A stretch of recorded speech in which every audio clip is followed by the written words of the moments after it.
Hola, buenas noches. Bueno, el día de hoy va a presentar Daniel Ramírez este tema a 2000 años de redención. Él es de la Escuela de San Carlos en Guadalajara.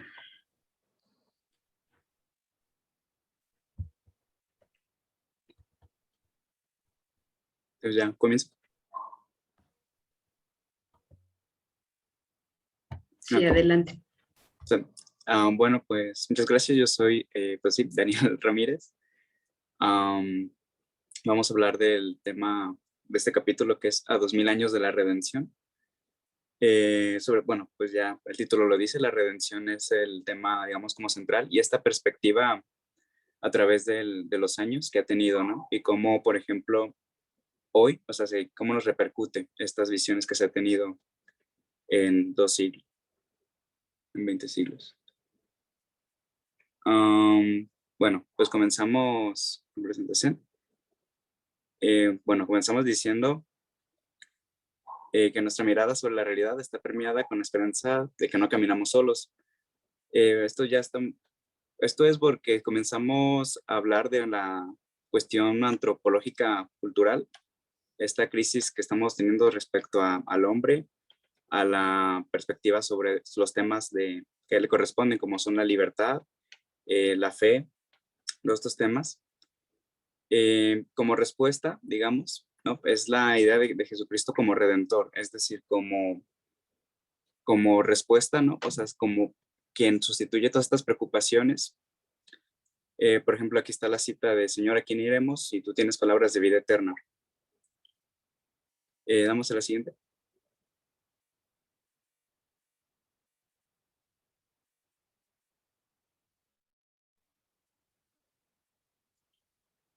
Ok, ya comenzando hablando sobre la redención, hay unas interpelaciones que en el documento se ponen.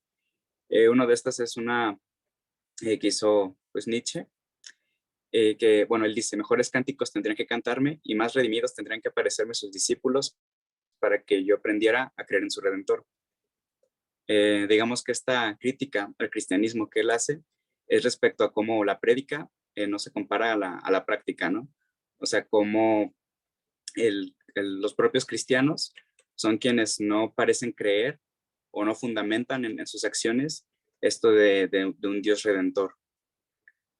Bueno, entonces en el documento sale esta pregunta que es cómo iluminar entonces la complejidad de la realidad mexicana sin la certeza que el Señor Jesucristo eh, nos reconcilia con el Padre. O sea, que como o sea, no es como si nosotros somos los primeros en confirmar, digamos, nuestra desesperanza, ¿no? O sea, porque muchas veces somos quienes decimos que no hay, bueno, hablamos del mundo como que ya están las últimas, ¿no? Como que ya no hay salvación, muchas veces así lo vemos, y entonces dentro de nuestras acciones, pues no queda como claro ese testimonio de que en realidad ya tenemos esta posibilidad a través del sacrificio de Jesús, de tener una reconciliación, ¿no? De alcanzar el cielo.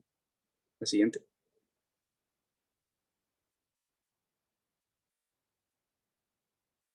Bueno, entonces la segunda de estas interpelaciones, pues ya nos hace otra pregunta, que es cómo anunciar a Jesucristo Redentor a un hombre que se concibe autosuficiente, centrado en sus potencialidades. No creo yo que no es coincidencia que hayan tomado la figura de Nietzsche precisamente para ponernos digamos, en el contexto actual en el que ya, digamos, que el hombre tiene este protagonismo sobre sí mismo, ¿no? En el que, digamos, si bien Dios antes era el fin, ¿no? O sea, para el que se hacía, para lo que se trabajaba y la vida que se tenía, ahora se ha sustituido por otras cosas más mundanas. Entonces, ¿cómo podemos hablar de una redención sin caer en otras, ¿cómo se dice? Sin que parezca como a otras promesas que se hacen, ¿no?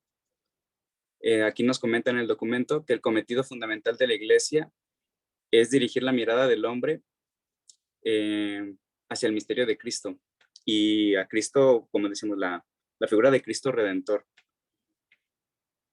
El Papa Francisco dice que el hombre de hoy se ilusiona con la propia libertad como una fuerza para obtener todo. como les decimos, es como una especie de fin último de la existencia. Ya no es el cielo o la gracia, sino la libertad. Y entonces, en el nombre de la libertad, se permite, bueno, pues el hombre se permite hacer muchas cosas. En el nombre de la libertad, se hace esclavo también de otras cosas, ¿no? Como pues ya sea el dinero, los bienes materiales, la sexualidad, todo ese tipo de cuestiones pueden, o sea, en un principio parecen estar bien porque tienen como fundamento la libertad, pero en realidad termina, digamos, no teniendo el mismo peso, un peso real. Aquí también pone que es una especie, esto pareciera una especie de neopelagianismo. Pelagio, pues era es un, ¿cómo decirlo? Pues fue un teólogo, ¿no? Considerado hereje, porque la manera en la que él lo percibía es que el cristiano en realidad más tiene una preocupación meramente moral. O sea, él veía que todo esto digamos, de la gracia y todo lo de que se hace para llegar al cielo en realidad no se requiere tanto, sino únicamente la parte física, por así decirlo, ¿no?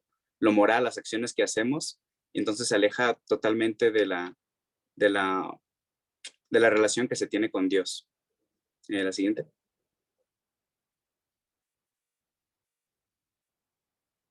Bueno, los acercamientos tradicionales. Em, Otra pregunta que se hace es cómo podría llegar la salvación a través de la encarnación de Jesús, si lo que importa solamente es liberar la interioridad del hombre de las limitaciones del cuerpo y la materia. Es decir, ¿cómo hacer para que el hombre se interese en llevar una vida cristiana si en la manera en la que se ha predicado hasta entonces, tradicionalmente, mejor dicho, ha sido en el futuro, es decir, después de la muerte, ¿no? O sea, si realmente no se habla tanto del cristianismo aquí en la tierra, sino siempre se trata del cielo y de todas esas cosas. Entonces, eh, digamos que de qué sirvió, por ponerlo así, ¿no? ¿De qué sirvió que Jesús se hiciera hombre para mostrarnos si en realidad lo que nosotros nos está importando es, eh, pues digamos, la resurrección, que pues claro es importante, pero también que Jesús pues vivió, incluso, eh, pues sí, o sea, que cuando vivió y caminó por el mundo, nosotros también tenemos que hacer como Él, pues, o sea, no solamente vino a sacrificarse, sino que también vino a enseñarnos, a ayudar a otros, ¿no? Bueno, pues creo que eso, pues ya lo saben ustedes.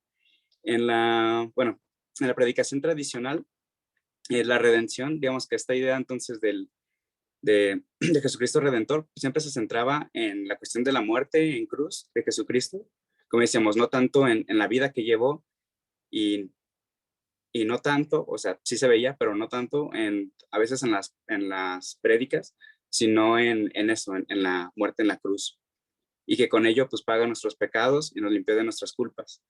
La imagen que pongo ahí es de la evangelización aquí en México a los indígenas, que es verdad que así naturalmente se hace, y creo que también muchos pueden tener ese recuerdo de que siempre se te enseña a ser bueno por el castigo del infierno, ¿no? Es más o menos esa cuestión, o también que nosotros no somos dignos, que somos pecadores, que somos, pues cosas así, ¿no? Sin dignidad, y que solamente a través de Jesucristo, de su acto, de morir en la cruz por nosotros, es que nos hacemos dignos. O sea, tenemos como ese bagaje, esa tradición de que lo únicamente importante, o lo más importante, por así decirlo, a la hora de evangelizar, sea la cuestión de a dónde nos vamos a ir. No nos cuesta tanto, no se enfocan tanto en la cuestión de qué tenemos que hacer antes de morirnos, ¿no? O sea, en ser ejemplo de Cristo, en ser cristiano, mientras aún vivimos. Por ejemplo, Schopenhauer, otro filósofo alemán, él decía que la religión, en este sentido, eh, busca como las luciérnagas, o sea, necesita que haya oscuridad para poder brillar. Es decir, que requiere que haya mal para poder hablar del bien.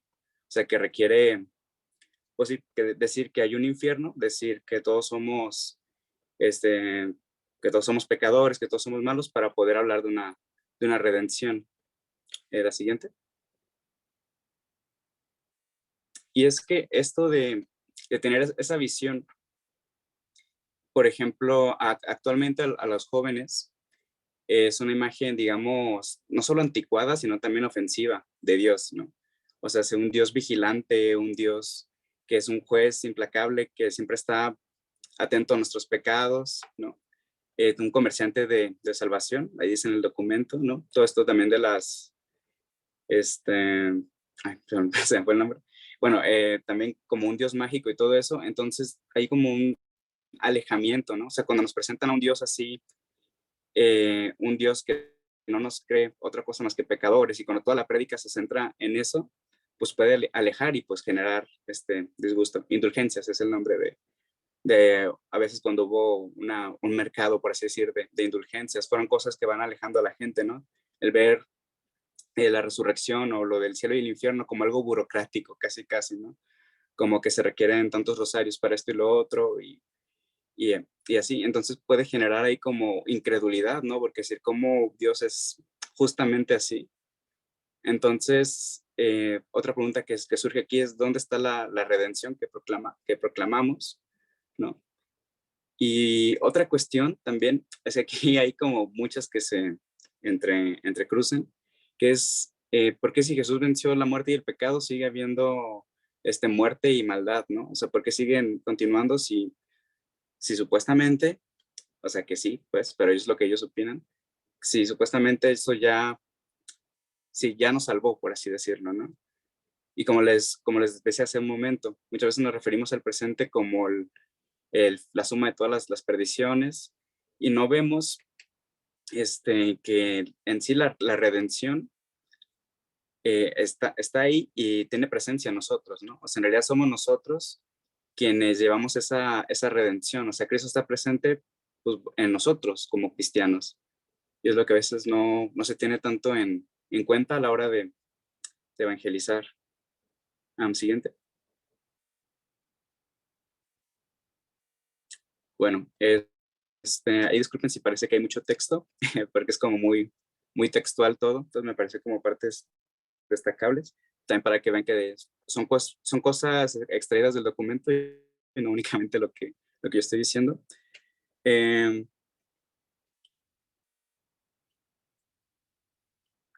entonces, como les decía, se está formando entonces ahí la imagen de un Dios que está hecho para llenar necesidades, ¿no? Por ejemplo, bueno, la principal, ¿no? No me quiero ir al infierno, entonces pues hay un Dios pues para que puedas irte al cielo, que no quiero, que me quiero curar y pues se vende la idea de un Dios, bueno, te dan más bien la idea de un Dios que te puede curar y todo eso, o las carencias, como decíamos. Entonces, ante esta crisis, por así decirlo, ¿no? Entonces, ¿cómo entender a Cristo Redentor, a Jesús? El documento nos hace la recomendación de buscar al Jesucristo del Evangelio, ¿no? Digamos que aquí es alejarnos un poquito de toda cuestión, bueno, más bien repensar fuera esta vez de cuestiones como éticas y morales, que es verdad que las hay, pues por eso estamos hablando de antropología cultural, pero volver siempre, o sea, tener siempre presente las cuestiones del Evangelio, porque ahí está, pues digamos, la base de nuestra fe. Bueno, nos pide replantear nuestros esquemas de evangelización, eso también para recuperar una sana visión del ser humano, como decíamos, ¿no? Es verdad que somos pecadores, pero eso no significa que deba de haber un desprecio en esta vida, pues. O sea, sé que todo lo que aquí existe, toda esta creación de Dios, ¿no? Como si no valiera la pena y lo único importante fuera la redención. Pues no, o sea, el ser humano está hecho imagen y semejanza de Dios, ¿no? Lo vemos desde Adán. Entonces, pues somos dignos de recibir amor, somos dignos incluso de la redención, por eso se hizo este sacrificio. Entonces, esa es la forma en la que tenemos que darle, por así decir, como vuelta, ¿no? O sea, ya no hablar solo de que se trata de ir al infierno o ir al cielo, sino que se trata de hacer cosas, o sea, de que incluso en la vida uno puede alcanzar esta redención, ¿no? O sea, uno en la vida ya está perdonado y puede vivir en gracia, que hay obstáculos y que hay cosas, pues sí, pero eso no nos hace menos dignos de la redención de Dios. Siguiente, creo que, No, ya. Pues sí, es un tema que obviamente plantea muchas, bueno, pues muchas preguntas que al menos a mí me parecieron interesantes. Hay, pues creo yo que durante la presentación y también durante la lectura uno eh, como que siente que todo se empieza como a cerrar, ¿no? Como que no hay mucho, eh, que no vaya a acabar como bien y al final pues precisamente tiene esta forma de verlo, ¿no? Es como digamos la solución a todos estos problemas. No sé si alguien quiera comentar su opinión al respecto de alguno de estos puntos o dar alguna otra opinión.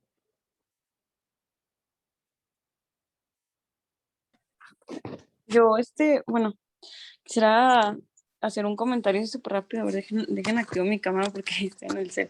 Pues me pareció muy, muy bonito esto que nos compartías tú al final. Yo creo que, no sé, pues me gustaría darle énfasis, porque esta parte que dice que todos somos merecedores de ese amor, de esa salvación.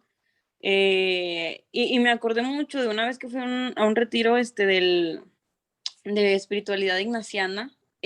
Prácticamente ese era como el punto, el enfoque del retiro, que te decían que a lo mejor hay muchas personas, hay muchos jóvenes, hay mucha gente que se siente no merecedora de esta parte del reino, ¿no? De la salvación, del amor de Dios, de la misericordia.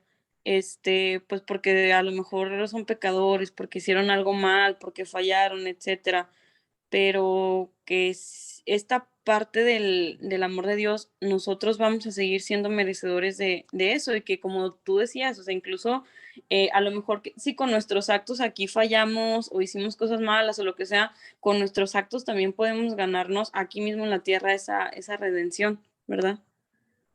Y ya. Muchas gracias.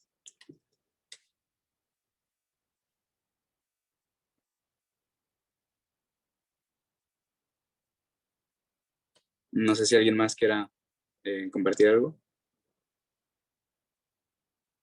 o alguna duda, algún otro comentario.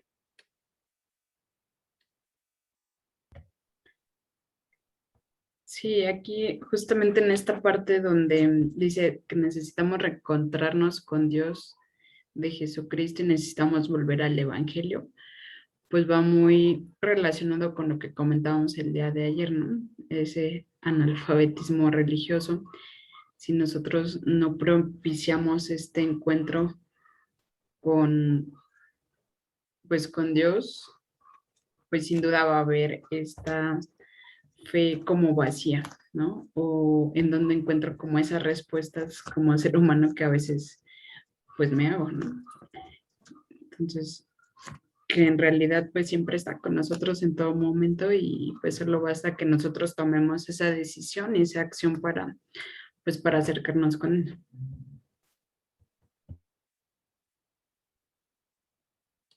Sí, muchas gracias.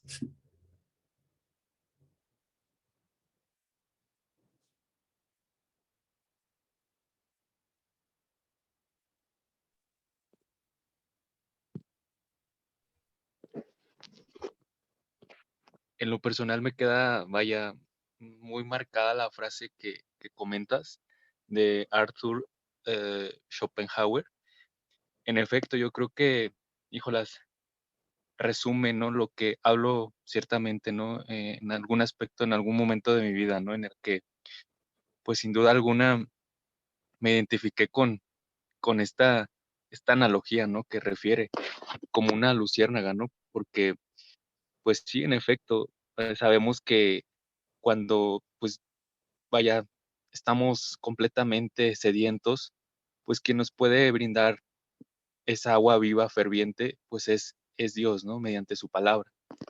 Y es únicamente, hablo por mí en ese sentido, cuando me siento vulnerable, es cuando realmente recurro, siento yo, en alma, mente, cuerpo y corazón, dispuesto pues en efecto, ¿no? A recibir lo que tenga que ser, ¿no? Y pasar. Pero pues sí, en efecto, muchas veces reitero, me identifiqué mucho con la luciérnaga, ¿no? Y yo creo que la invitación es clara, ¿no? A realmente, pues no solo dirigirlo, ¿no? En ese sentido, solamente cuando se tenga oscuridad, cuando pues esa luz la podemos hacer brillar en cualquier momento del día, con luz o sin luz.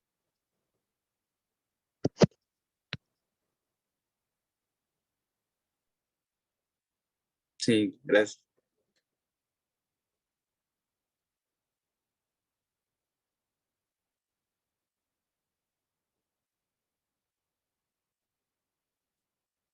Sí, bueno, comentaba yo acerca de estos dos filósofos que curiosamente son ambos alemanes, eh, pero también que abren pues ya un poco más la época esta más parecida, ¿no? De hecho, ambos filósofos tienen mucho que ver con el existencialismo, que es algo que pienso una corriente que sin querer uno llega a tener esos como pensamientos, ¿no?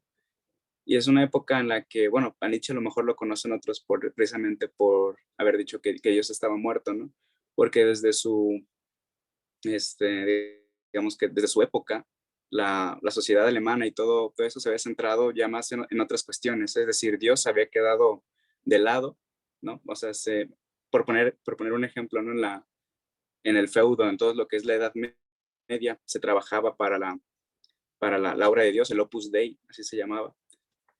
Todo tenía como fin la santidad y bueno, y traducido, como ya vimos, ¿no? En la forma en la que antes se evangelizaba, esto se traducía con llegar al cielo.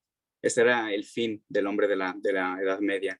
Pero llegada la modernidad y la revolución industrial y muchas otras cuestiones, el fin del hombre empieza a cambiar, ¿no? Se empieza a preguntar por otras cuestiones, como a veces el fin lo pone en la libertad, a veces el fin lo pone en cuestiones pues materiales y digamos que ya desde una época más actual, ¿no? Más contemporánea, a veces en la figura del éxito, ¿no? Que muchas veces se habla. Es un poco lo que Nietzsche se refería con que Dios había muerto, que Dios ya no tenía el mismo impacto que tuvo antes en la sociedad, que ya ahora se regían pues por otros métodos, ¿no? Digamos, incluso habrá quien hable de que más bien se trasladó, ¿no? O sea, lo que antes se buscaba en Dios se terminó buscando en otras cosas. Y entonces, pues como el Papa también advierte de esto de la libertad, perdón, que a veces en el nombre de la libertad se termina uno creyendo pues muchas otras cosas, porque aquí peligra algo en que creer, ¿no? O sea, con lo rápido que van las cosas, con lo rápido que va, con uno llega a esa desesperación de que realmente no hay nada a qué sostenerse, ¿no? Que todo es efímero, que puede que nada sea verdad, ¿no? También porque eso está muy discutido. Lo vemos pues hoy en día en todo, ¿no? O sea, cuando comenzamos a plantearnos cosas que antes eran como muy obvias, por ejemplo, qué es la educación, qué es la familia, qué es el género, qué es la propia libertad. Cuando todo eso comienza a hacerse menos claro, uno siente así que cae en un abismo, ¿no? Y entonces digamos que intenta sostenerse de estas ideas, como ya decíamos, del éxito, de la felicidad, que es la felicidad, de la libertad. Entonces, eh, esto tiene otro motivo, que es aquí, siento que es lo que está planteando el documento, que no solo es eso, sino que también teníamos otra visión que dejó de servirle al hombre, ¿no? Teníamos esta visión del cielo como fin último y que pues como es redentor, entonces pues yo puedo pecar y todo y arrepentirme al final o algo así. Es decir, que la vida aquí pues no importa, yo puedo hacer lo que quiera y al final pues puedo ir al cielo pues por, ya decíamos, indulgencias o por arrepentirme, que es un poquito, bueno, eso me recuerda a algo que planteaba San Agustín, que era también de los bautizos, que él decía que dejaban, bueno, era algo que ocurría ahí también en la Edad Media, que a veces dejaban a la gente que se bautizara ya siendo mayor, para que así pues todos sus pecados quedaran perdonados, ¿no? Y San Agustín lo que decía era que si uno está, porque cuando dicen que si uno está enfermo, no se espera enfermarse más para sanarse, ¿no? Cuando uno está enfermo, así sea una fiebre pequeña o algo, pues tiende a curarse, ¿no? No espera que la enfermedad sea tan grande. Pero bueno, pues era algo así a lo que iba, ¿no? Que hoy en día se toma a veces como cosas separadas el cielo y el mundo de aquí. Bueno, de esto alguien más que quiera comentar.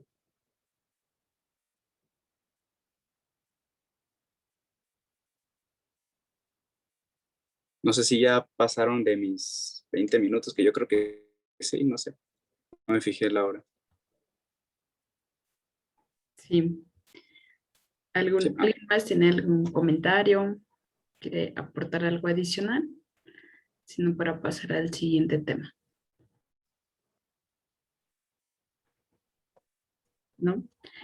Ok, bueno, pues muchas gracias, Dani, bueno, muchas gracias por su atención. por este tema que nos compartiste el día de hoy.